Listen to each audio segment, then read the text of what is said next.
Okay, I think we're all good to go ahead and get started. Yep. Lego. All right. So blank is a type of mixture where all the parts look the same.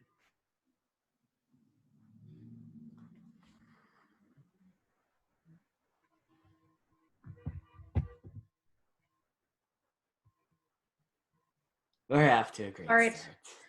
So I think the key word here is that it's a type of mixture. So with the type of mixture, for the most part, I think except for one question in this Kahoot, we're really only looking at homogeneous versus a heterogeneous mixture.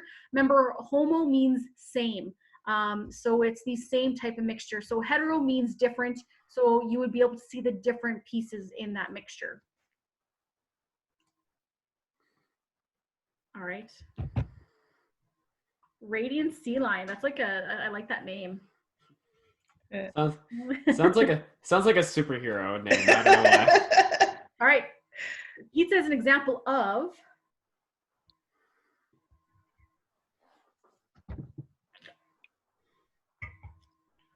a mechanical mixture. Good. So that would be a type of heterogeneous mixture, but if you wanted to do the specifics, I think this is the one specific question I really looked at. But the mechanical mixture, that is where you can see all the different pieces. How are we doing?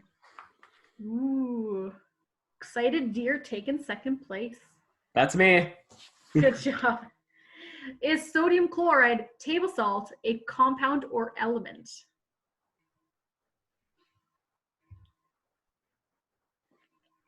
Why is it so easy to forget things right after you learn them? Sure.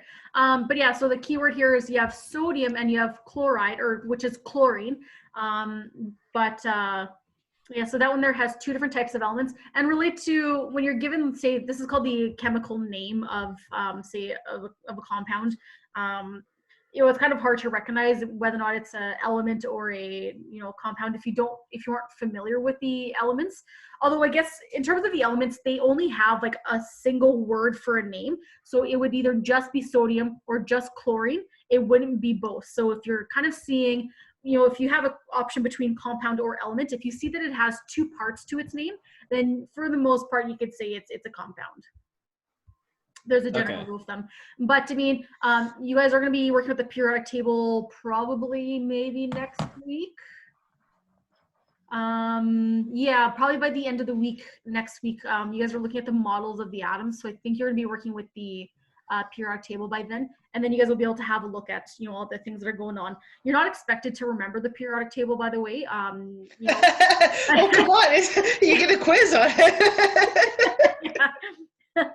But I mean, it would be like a really big benefit to at least have a general understanding of where everything is. So what I'd recommend you, this would help you out for grade 9, 10, 11, 12 science, is at least look over the periodic table a couple of times, just become familiar with where things are. It's going to be really overwhelming at first. I can guarantee you that, but it doesn't change. And then the more you look at it, the more you use it, the easier it gets. And even then, you're going to have some elements memorized in terms of like even all the numbers that are on your periodic table. You might have all of those memorized.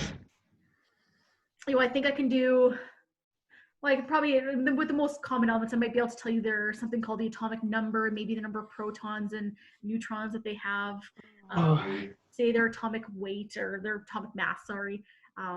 Some of those things you just work with so often that you just memorize it. It's crazy. True or false? Mass and weight are the same thing.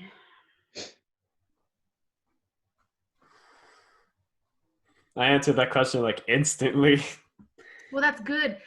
This one here, as I said, it wasn't in the notes, but I did make a point to talk about it in the summary. So, but yeah, so your mass is basically all the atoms that makes up who you are, whereas your weight is the effects of gravity on whatever surface you're on, whether or not you're on Earth or maybe you're on Jupiter or the moon. Your weight will be different on different planets, but your mass will always stay the same. All right, good job, guys. Awesome. Everyone has some points here, looking great. So flammability is a blank change.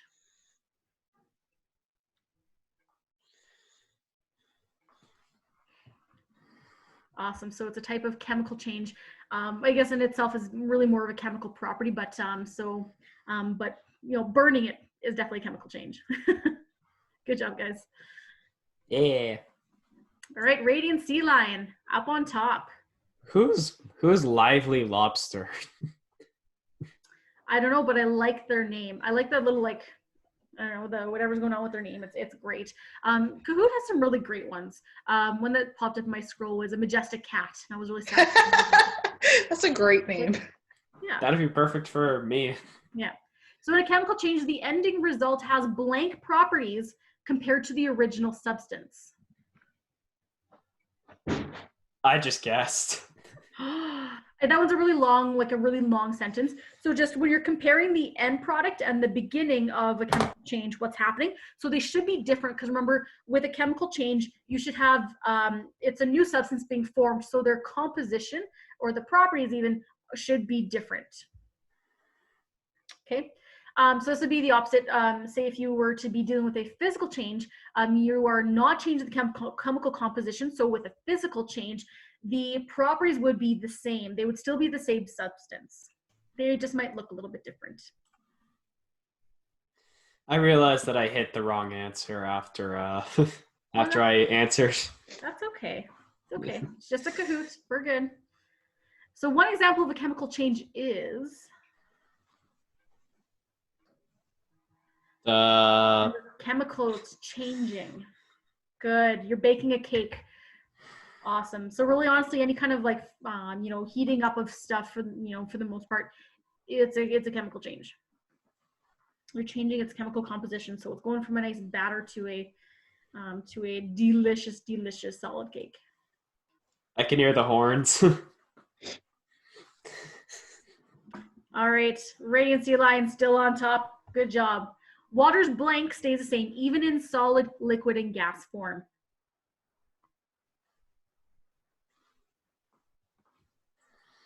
Good job. So a change of state in terms of solid, liquid, and gas, remember that is just a change in physical, or that's a physical change. So you're not actually changing what it's made out of, you're just changing its state. So the chemical compositions should stay the same. Ooh. Lively Lobster, you're not in a very good spot right now. Well, They've been making a big comeback. They're climbing up onto that podium. Yeah, they made a really big comeback. But yeah, no, I was going to say, well, they're only 500 points behind Clever Swan, and that's an easy way to come back. That's like one question wrong. So Clever Swan, don't mess it up. All right, physical changes are easily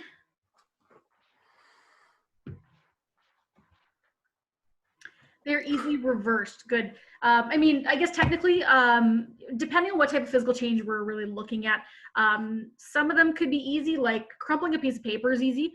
But say if you were to try and bend maybe a piece of metal, that might not be so easy.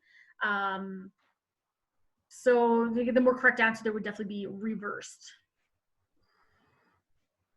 I could uncrumple the paper. Yes, and it might not look like it did before, but I mean you can still uncrumple it and flatten it out as much as possible, so it can still fairly easily be reversed. At least definitely compared to a chemical change. So a change in blank could be a sign of a chemical change.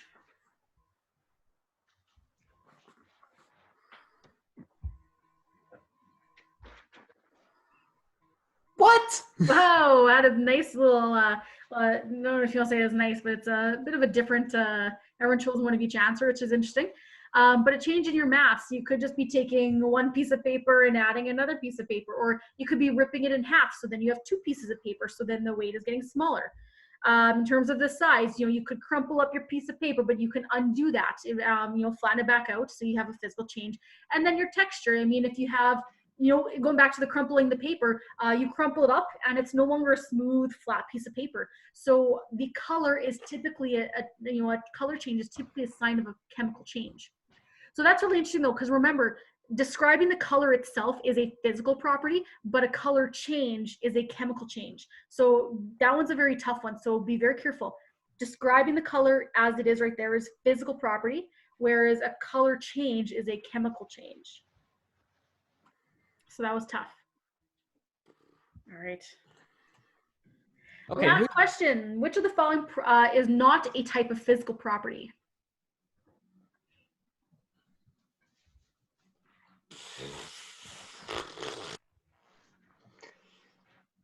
Guessing. Yes. Okay, good.